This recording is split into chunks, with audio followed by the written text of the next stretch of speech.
నమస్తే. Welcome to current affairs light YouTube.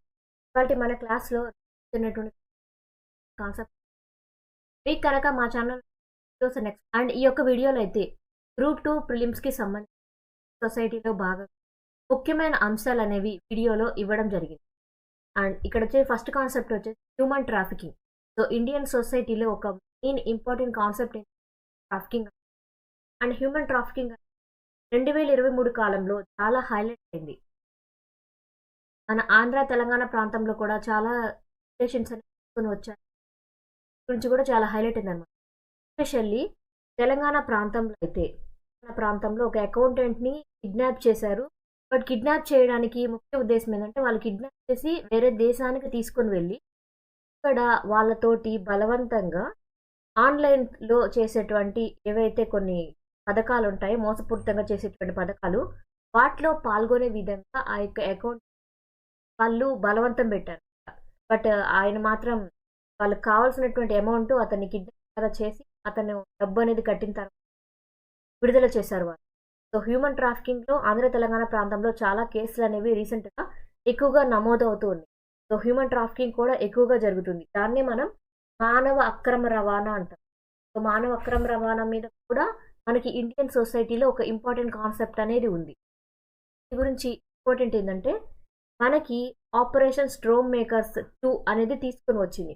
And operation storm makers 2 ఏదైతే ఉందో ఇది ఇంటర్పోల్ వాళ్ళు ఇచ్చినటువంటి ఒక ప్రోగ్రామ్ అనమాట.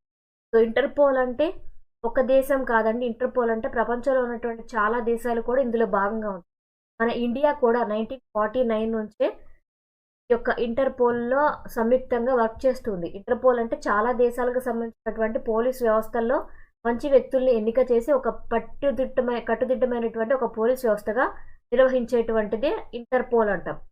అండ్ ఇక్కడ వాళ్ళు కూడా ఈ యొక్క హ్యూమన్ ట్రాఫికింగ్ ఉక్కుపాదం అనేది ఇటువంటి కేసెస్ ఎస్పెషల్లీ హ్యూమన్ ట్రాఫికింగ్ చేస్తూ అండ్ దానితో పాటు కొన్ని మోసపూరితమైనటువంటి చర్యలు వాళ్ళతో బలవంతంగా చేసేటువంటి కేసులు ఏవైతే ఉంటాయో వాటిని నిర్మూలించడానికి ఏర్పరిచినటువంటి ప్రోగ్రామ్ ఏంటంటే ఆపరేషన్ స్ట్రోమ్ మేకర్స్ 2. ఎవరి ద్వారా స్టార్ట్ చేశారంటే ఇంటర్పోల్ వాళ్ళు ఈ యొక్క ప్రోగ్రామ్ అనేది స్టార్ట్ చేయడం జరిగింది, ముఖ్యంగా హ్యూమన్ ట్రాఫికింగ్ నిరోధించడం కోసం. అండ్ ఈ యొక్క ఆపరేషన్ స్ట్రోమ్ మేకర్స్ 2 ఏదైతే ఉందో దానిలో చాలా రకాలైనటువంటి లా ఎన్ఫోర్స్మెంట్ ఏజెన్సీస్ కలిసి వర్క్ చేస్తున్నాయి. అంటే చట్టాలని ఏర్పాటు చేసేటువంటి సంస్థలు ఏవైతే ఉంటాయో అవన్నీ ఇందులో ఉంటాయి. అవి కూడా ఏషియా నుంచి ఉన్నటువంటి ముఖ్యంగా 27 కంట్రీస్ ఈ యొక్క ఆపరేషన్లో భాగస్థులు అయ్యారు. అండ్ దాంతోపాటు హ్యూమన్ ట్రాఫికింగ్ ఎదుర్కొంటున్నటువంటి చాలా దేశాల్లో ఉన్నటువంటి గవర్నమెంట్స్ కూడా ఇందులో పాల్గొనడం జరిగింది. అండ్ అక్కడ ఎవరైతే మైగ్రెంట్స్ ఉంటారో అంటే ఉపాధి కోసం ఒక ప్రాంతం నుంచి ఒక ప్రాంతానికి తరలి వెళ్ళే కూలీలు, వలస జీవించేటువంటి వ్యక్తులు ఎవరైతే ఉంటారో వాళ్ళని స్మగ్లింగ్ చేసి రకరకాలైనటువంటి చర్యలకి వాళ్ళని ఇబ్బందులు గురి చేస్తుండే అన్నిటిని అరికట్టడం కోసం ఆపరేషన్ స్ట్రోమ్ మేకర్స్ 2 అనేది ఏర్పాటు చేయడం. అండ్ ఇక్కడ అరెస్ట్ అండ్ ఛార్జెస్ అనేవి ఇవ్వబడ్డాయి. ఎలా అంటే నియర్లీ కేసెస్ అనేవి నమోదు చేసి వాళ్ళని పట్టుకున్నప్పుడు నియర్లీ చాలా దేశాలకు సంబంధించిన 281 మంది వ్యక్తుల పైన కేసులు అనేవి వాళ్ళు పెట్టడం జరిగిందనమాట. ఎటువంటి కేసులు అనేవి హ్యూమన్ ట్రాఫికింగ్లో భాగంగా ఉంటాయంటే పాస్పోర్ట్ ఫోర్జరీ ఒకటి చేయడం, కరప్షన్కి గురి చేయడం, టెలికమ్యూనికేషన్ ఫ్రాడ్ ఒకటి, ఎక్స్‌ప్లాయిటేషన్ ఆడవారిని ఎక్కువగా లేకుండా ఆడవాళ్ళని కిడ్నాప్ చేసి ఎక్కడెక్కడో వేరే దేశాల్లో అమ్మేస్తూ ఉంటారు. అండ్ టెలికమ్యూనికేషన్ ఫ్రాడ్స్ అంటే టెక్కీస్ని కావచ్చు లేదా కొంతమందిని జాబ్ ఇస్తామని తీసుకెళ్ళి అక్కడ వాళ్ళతోటి వేరే పనులు చేపిస్తూ అటువంటివి కూడా టెలికమ్యూనికేషన్ ఫ్రాడ్లో వస్తాయి. మనీపూరితమైనటువంటివి ఉంటాయి. మనుషుల్ని అక్రమంగా చంపేయడం లేదా వారి యొక్క అవయవాల దొంగతనం చేయడం ఇటువంటివన్నీ కూడా హ్యూమన్ ట్రాఫికింగ్లో భాగంగానే వస్తాయి.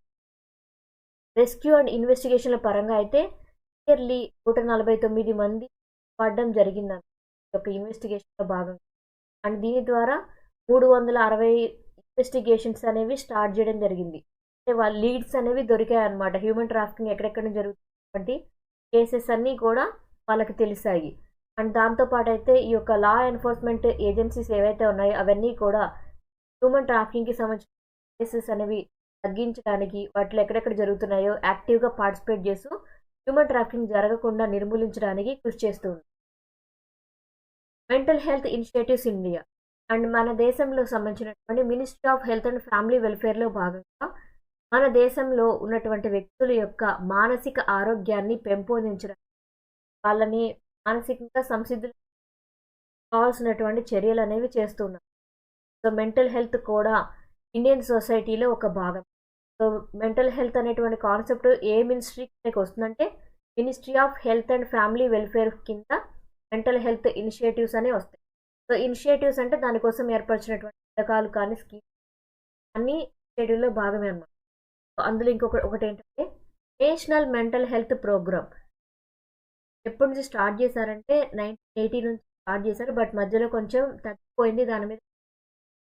బట్ 2003 టైం నుంచి కూడా నేషనల్ మెంటల్ హెల్త్ ప్రోగ్రామ్ అనేది బాగా ఇంప్రూవ్మెంట్ చేసి ఎక్కువగా మానసిక స్థితిని అభివృద్ధి పొందించడం ఉన్నటువంటి ఫెసిలిటీస్ ఇంప్రూవ్ చేసి వ్యక్తుల యొక్క అంటే సమాజంలో వ్యక్తుల యొక్క ఆరోగ్యాన్ని కూడా పరిరక్షణలోకి తీసుకోవడం స్టార్ట్ చేశారు. అండ్ ఈ యొక్క నేషనల్ మెంటల్ హెల్త్ ప్రోగ్రాంలో భాగంగా డిస్ట్రిక్ట్ మెంటల్ హెల్త్ ప్రోగ్రామ్ అనేది ఏర్పాటు చేయడం జరిగింది. ఎప్పటి నుంచి 1996 నుంచి జిల్లా స్థాయిలో మెంటల్ హెల్త్ ప్రోగ్రామ్కి కావాల్సినటువంటి ప్రోగ్రామ్స్ అనేవి చేస్తూ ఉన్నారు. అండ్ ఇయర్లీ 716 జిల్లాల్లో కమ్యూనిటీ లెవెల్ హెల్త్ సర్వీసెస్ అనేవి దేశం మొత్తం మీద కూడా ఏర్పాటు చేయడం జరిగింది. అండ్ ఇక్కడ ఎటువంటివి ఉంటాయంటే నేషనల్ హెల్త్ మిషన్లో భాగంగా ఇక్కడ ఎలాంటివి ఉంటాయి, అవుట్ పేషెంట్ సర్వీసెస్ ఉంటాయి, మనుషులకి కౌన్సిలింగ్ వాళ్ళ యొక్క మానసిక స్థితిని మార్చడానికి అవసరమైనటువంటి కౌన్సిలింగ్, సైకలాజికల్ ఇన్వెన్షన్స్ ఉంటాయి, వాళ్ళకి చాలా రకాలైనటువంటి మెంటల్ డిజార్డర్స్ ఏవైతే వస్తుంటాయో వాటిని క్యూర్ చేసే విధంగా ఎటువంటి హెల్త్ కేర్ అవసరమో అండ్ దాంతోపాటు వాళ్ళ యొక్క కమ్యూనిటీ పరంగా వాళ్ళకు అవసరమైనటువంటి హెల్త్ సెంటర్స్ ఏవైతే ఉంటాయో వాటిని ఏర్పాటు చేయడం కూడా ఇందులో భాగంగా. ఇవన్నీ కూడా మన దేశం యొక్క మానసిక ఆరోగ్యాన్ని పెంపొందడానికి కావాల్సినటువంటి చర్యల్లో భాగంగా నేషనల్ మెంటల్ హెల్త్ ప్రోగ్రామ్ అనేది ఏర్పాటు చేయడం జరిగింది. National tele mental health programme. So national tele mental health ప్రోగ్రామ్ని ఎప్పుడు స్టార్ట్ చేశారంటే అక్టోబర్ 2022 టైంలో నేషనల్ మెంటల్ హెల్త్ ప్రోగ్రామ్ అనేది ఏర్పాటు చేయడం జరిగింది.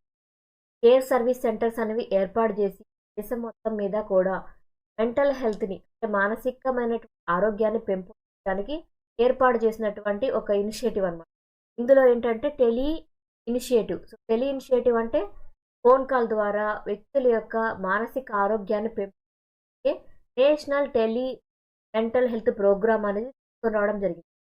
దీనిలో ఎవరు పాల్గొనడం జరుగుతుందంటే మన దేశానికి చెందినటువంటి national institute of mental health and neuro sciences బెంగళూరుకు చెందినటువంటి వాళ్ళు ఇందులో ముఖ్య పాత్ర వహించి ఎక్కువగా మన దేశం మొత్తానికి కావాల్సినటువంటి తీసుకొని రావడం జరిగింది.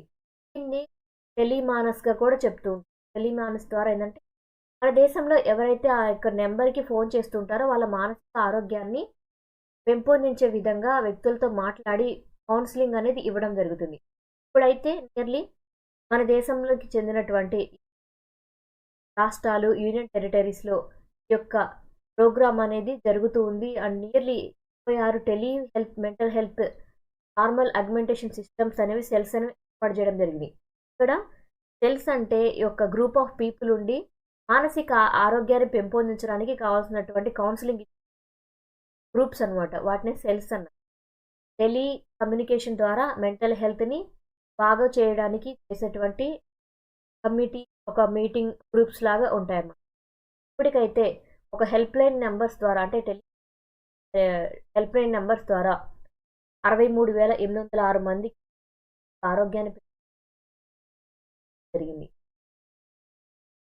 దాంతోపాటు NIMHANS and Indian government Diksha collaboration.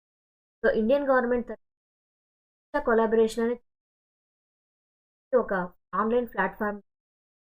దీని ద్వారా ఇక్కడ నిమ్హాన్స్ దాంతోపాటు ఇక్కడ ఉన్నటువంటి ఇండియన్ గవర్నమెంట్ దీక్ష ప్లాట్ఫామ్ ఏదైతే ఉందో అవి రెండూ కలిసి కూడా హెల్త్ వర్కర్స్కి అవసరమైనటువంటి గైడెన్స్ అండ్ సపోర్ట్ అనేది ఇవ్వడం జరుగుతుంది. దాంతోపాటు Ayushman Bharat health and wellness centres అనేది తీసుకొని రావడం జరిగింది. ఆయుష్మాన్ భారత్ చెందిందంటే మినిస్ట్రీ ఆఫ్ ఆయుష్ వాళ్ళు ప్రత్యేకంగా హెల్త్ అండ్ వెల్నెస్ సెంటర్స్ అనేది ఏర్పాటు చేసి ప్రజలకి ఆరోగ్యాన్ని అందించే విధంగా సర్వీస్ అనేది ఇవ్వడం జరుగుతుందన్నమాట.